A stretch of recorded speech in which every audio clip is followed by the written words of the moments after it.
Il y a quelques temps, là, j'ai décidé de me lancer sur YouTube. Donc, depuis que je me suis lancé sur YouTube, je suis plutôt satisfait de ce que j'arrive à obtenir parce que ça me permet en gros de mettre en avant des compétences ou des savoirs que je gardais surtout pour moi ou bien que je monétisais en allant donner des formations dans les centres de formation ou alors en travaillant pour les entreprises. Depuis que j'ai commencé ça, au départ j'ai mis ma première vidéo, c'était juste pour voir comment ça marche.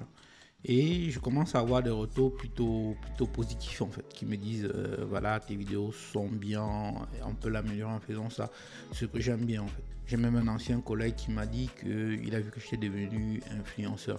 Je lui ai dit, moi je suis pas influenceur quoi. Le terme influenceur, c'est pas que j'ai un problème contre les influenceurs, moi je suis pas influenceur. Moi ce que je fais, c'est que je partage la connaissance en fait avec des gens. Bien sûr, si vous aimez, si vous appréciez, mettez des likes comme d'habitude, redites-le moi, ça permet de savoir que ce que je fais est assez intéressant, j'ai envie de dire. En faisant ce que je fais là, je prolonge quelque chose que je fais d'abord, qui n'est pas sur Internet comme on dit souvent, parce que moi, depuis que je suis au lycée, je donne des cours de répétition. C'est-à-dire quand j'étais déjà en seconde, je répétais déjà au primaire, ou en sixième ou en cinquième, quoi. Ça dépendait du niveau que j'avais derrière moi. Quand j'étais en terminale, je répétais ce qui était en dessous. Quand j'étais à la fac, je faisais la même chose avec ce qui était en dessous. Transmettre les connaissances, ça j'aime bien d'abord, et puis je le fais depuis assez longtemps aussi. Et puis quand j'ai commencé ma carrière dans l'informatique aussi, je fais généralement deux choses. En gros, je suis développeur au quotidien, je vais chez un client, n'importe qui, hein.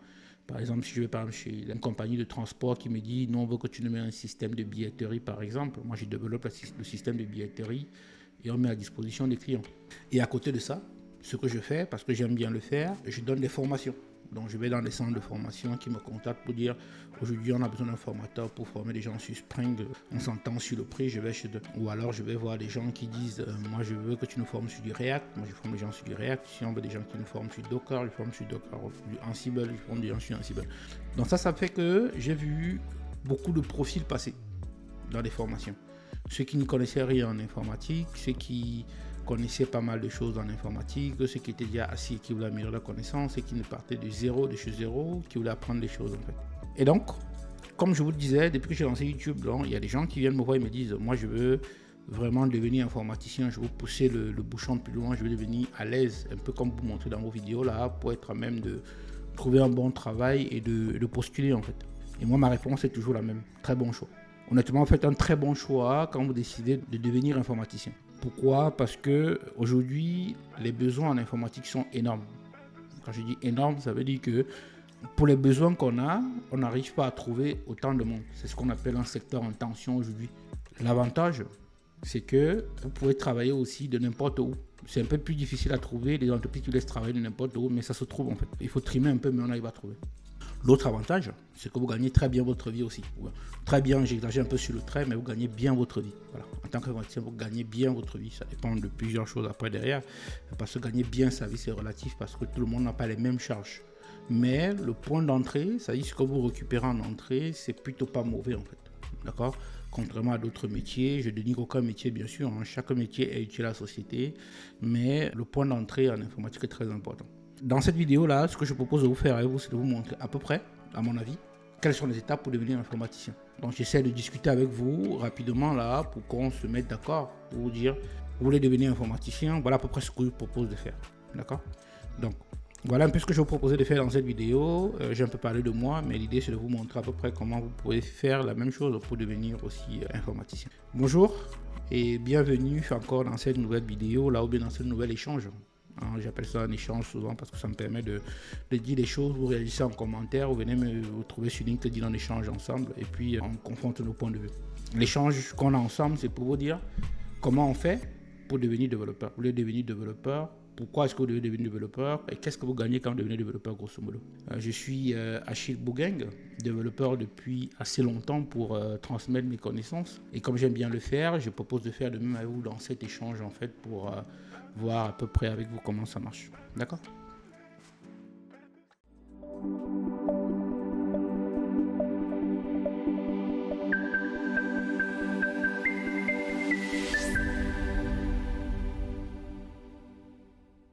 Comme vous choisissez, ce que je vous encourage encore à le faire d'ailleurs, de devenir informaticien, déjà vous faites un très bon choix comme je l'ai dit tout à l'heure.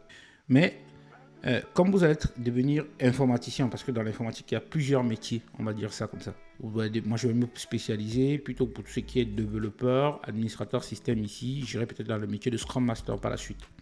Mais il y a plusieurs métiers dans l'informatique et autour de l'informatique. C'est-à-dire que même si vous faites du droit, par exemple, vous pouvez faire du droit informatique, par exemple, pour gérer les contrats, la propriété intellectuelle. En gros, que ce soit dans l'informatique ou autour de l'informatique, il y a pas mal d'opportunités sur lesquelles on peut s'accrocher pour le faire.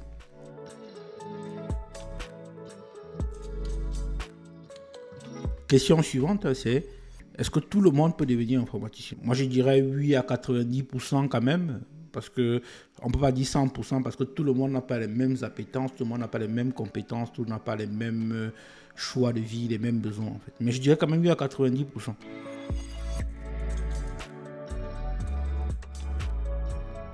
Question encore complémentaire, est-ce qu'il faut un diplôme forcément pour devenir informaticien? De nos jours, non. Non, parce que la dernière fois qu'on m'a demandé mon diplôme pour un entretien, je ne m'en souviens plus. Peut-être que les recruteurs sont allés voir mon profil sur LinkedIn et puis ils ont su quel est mon background, quoi. Mais pendant l'entretien, la personne qui m'a donné un diplôme, moi, je ne m'en souviens plus beaucoup, en fait. Ça, c'est une chose.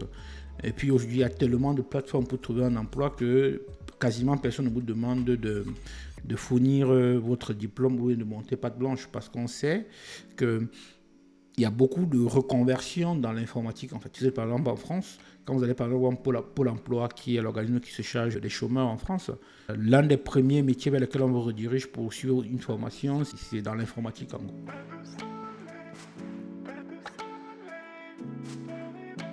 Du coup, comment est-ce qu'on devient donc informaticien? Moi, j'ai envie de dire, si vous voulez devenir informaticien, bien comme vous voulez devenir informaticien, encore une fois, la première chose à faire, pour moi, qui est très primordial, c'est de comprendre comment fonctionne un site web ou une application. Allez voir un Scrum Master ou un développeur, payez-lui un café, donnez-lui un café en fait là, ou payez-lui un restaurant, il n'y a pas de problème. Asseyez-vous avec lui et demandez-lui, quand il dit de payer, c'est pas parce que vous allez le payer, vous allez lui payer quelque chose, c'est juste pour avoir le temps réservé en fait pour lui, pour le mettre quand même, pour lui dire merci un peu quoi, quelque part en amont.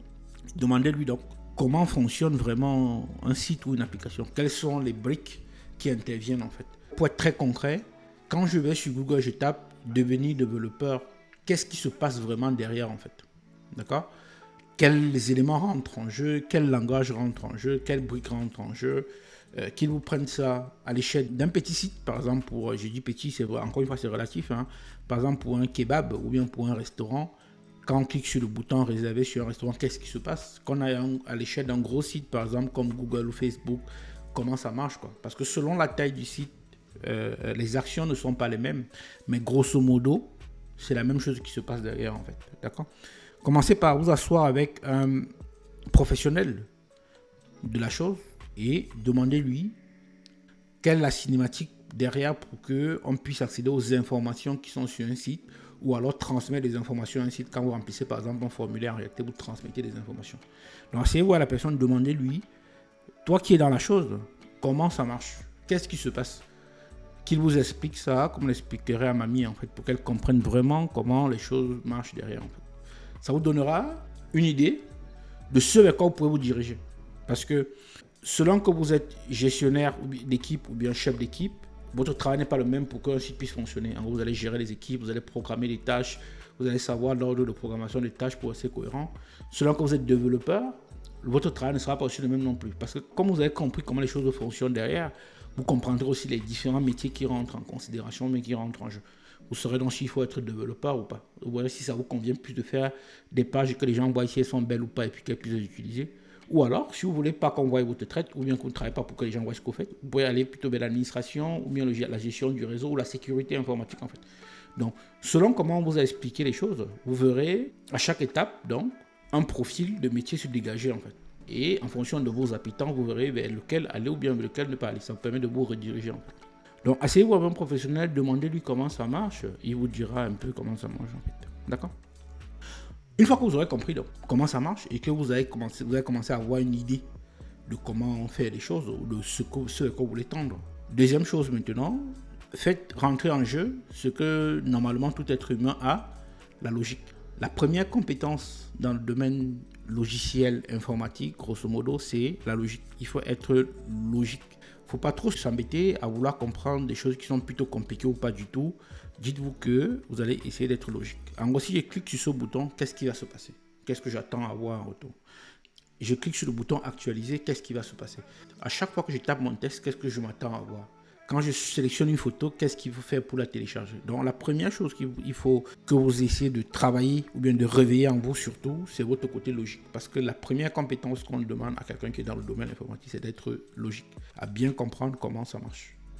Quand vous allez développer votre logique, donc, essayez de lire des bouquins qui parlent d'algorithmique. L'algorithmique, c'est quoi? C'est un ensemble de règles à effectuer pour arriver à un résultat. C'est-à-dire un ensemble d'étapes que vous allez donc pouvoir effectuer pour avoir un résultat. Par exemple, pour avoir 3, il faut faire 1 plus 2, vous aurez 3 en fait. Ça, c'est un ensemble d'étapes. Si vous voulez faire de la cuisine, il y a un ensemble de règles à appliquer pour le menu. Vous allez mettre votre marmite au feu, vous allez mettre de l'eau à ébullition, vous allez mettre du riz, ainsi de suite. Donc, il faudra avoir la logique derrière qui va vous expliquer comment vous allez faire les choses. Ok? Quand vous avez fait cette partie-là, c'est un peu le travail que vous avez fait seul, j'ai envie de vous dire. Vous avez fait ça vous seul pour comprendre un peu comment ça marche. L'idée, c'est de comprendre quels sont les métiers, la logique et puis comment on arrive. Troisième chose maintenant qu'il faut faire, dans la même veine pour continuer à rentrer dans le monde informatique maintenant, trouver un mentor. Trouvez quelqu'un avec qui vous allez discuter chaque semaine, même pendant 1 mois ou 2 semaines ou 3 mois, qui va vous aider vous allez comprendre un peu son métier et vous allez pouvoir vous renseigner au maximum pour tirer des informations en fait, parce que vous avez décidé le métier en ayant compris comment fonctionne grosso modo un site qui est mis sur internet en fait, bien comment fonctionne internet même aussi d'ailleurs. Vous aurez donc comme ça les questions en fait. Prenez votre bloc-notes, notez toutes les questions, notez et revenez voir votre mentor chaque fois pour lui poser des questions en fait. Pour dire ok, j'ai compris qu'il y a une page, c'est du HTML, du CSS et du JavaScript, ok, comment on fait ça par exemple? J'ai compris qu'une page est sur un serveur, comment est-ce qu'on crée un serveur? Où est-ce qu'on prend un serveur? Où est-ce qu'on achète un serveur? J'ai compris qu'il y a du Java, il y a du Python, tout ça c'est quoi? Ça sert à quoi en fait? Donc commencez par poser les bases et prenez un mentor qui va bien vous expliquer les choses pour que vous ayez mieux envie de comprendre les choses. D'accord? Avec votre mentor, vous allez pouvoir définir donc ce qu'on appelle une roadmap, c'est-à-dire quelle est votre liste de courses, quelle est la liste des étapes ou bien l'ensemble des étapes que vous allez effectuer pour finir par atterrir dans votre métier, comme on dit souvent. Si vous faites ça, si vous avez pris par exemple le développement, il va vous dire vous faites du HTML, du CSS et du JavaScript. Après, vous choisissez un framework comme React et vous allez apprendre du Git et vous devrez être à même au bout de 3 mois de trouver un travail. Si vous dites que vous voulez devenir administrateur système, il va vous dire ok, c'est quoi un serveur, c'est quoi la virtualisation, c'est quoi le réseau, c'est quoi Docker, c'est des thèmes que vous allez entendre passer tout le temps. Mais encore une fois, il doit être à même de vous expliquer, parce que vous expliquez ça de la première fois que vous êtes vu, quand vous avez déjeuné ensemble, vous expliquez un peu comment ça marche. Donc vous allez comprendre donc, comme ça comment ça marche. Si vous êtes plutôt chef de projet, vous devez être à même de retrouver vos petits sans problème. J'ai rencontré récemment une dame qui était avant opératrice. Opératrice, c'est des gens qui sont, comme on dit souvent, dans les call centers en fait, quoi, autour d'une solution logicielle en fait. Aujourd'hui, elle est devenue chef de projet en fait. Ça veut dire qu'elle a eu le temps de se construire, de partir de son métier et elle est arrivée rapidement.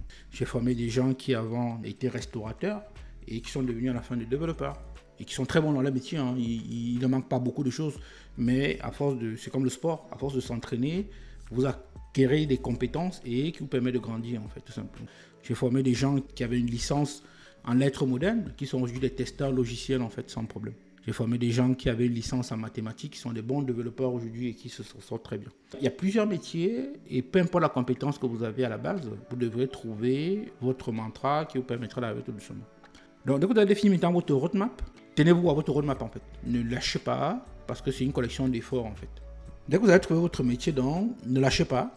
Dites-vous que vous êtes en train de vous entraîner et généralement, moi je donne entre 3 et 6 mois d'effort. Je n'appelle pas ça sacrifice parce que ce n'est pas un sacrifice, c'est un effort parce que vous allez payer, ça va payer après tout simplement. D'accord? Aujourd'hui, avec un ordinateur, ça coûte plus très cher les ordinateurs portables aujourd'hui. Vous mettez 300 € ou 400 € dans un ordinateur sur un site, un ordinateur d'occasion, selon où vous êtes, et vous vous entraînez pendant 3 mois.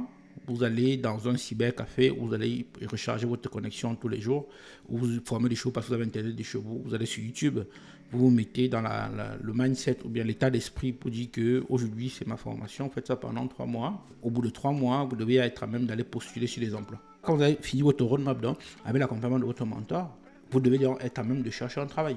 Vous pouvez en chercher votre travail au bout de 3 mois. 3-4 mois, pour moi, c'est le bon moyen. Vous n'allez pas tout faire en 3-4 mois, bien sûr, mais vous aurez une spécialisation qui vous permet de rentrer dans un métier. Par exemple, je suis dans une équipe tout récemment, on cherche un développeur Vue.js, on ne connaît pas.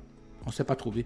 Parce qu'on m'a dit dans la ville où on est, il y a une grosse boîte qui absorbe tous les développeurs Vue.js. Or, Vue.js, qui est un framework de développement web, comme les par exemple React ou Angular, je parle de framework de librairie, tout ça se vaut. Hein. C'est des formations en 3 mois, très sérieux, vous les avez et puis vous êtes à même de rentrer dans un projet.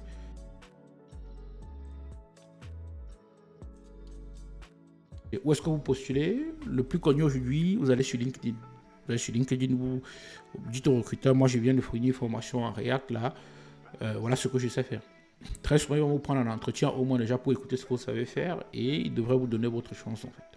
Quand vous avez défini qu'au bout de 3 mois vous êtes bien, que vous avez fait du React, du Java ou du Python, peu importe vous avez choisi, parce qu'encore une fois le choix a été fait, le professionnel avec qui vous allez travailler, quoi, tout simplement.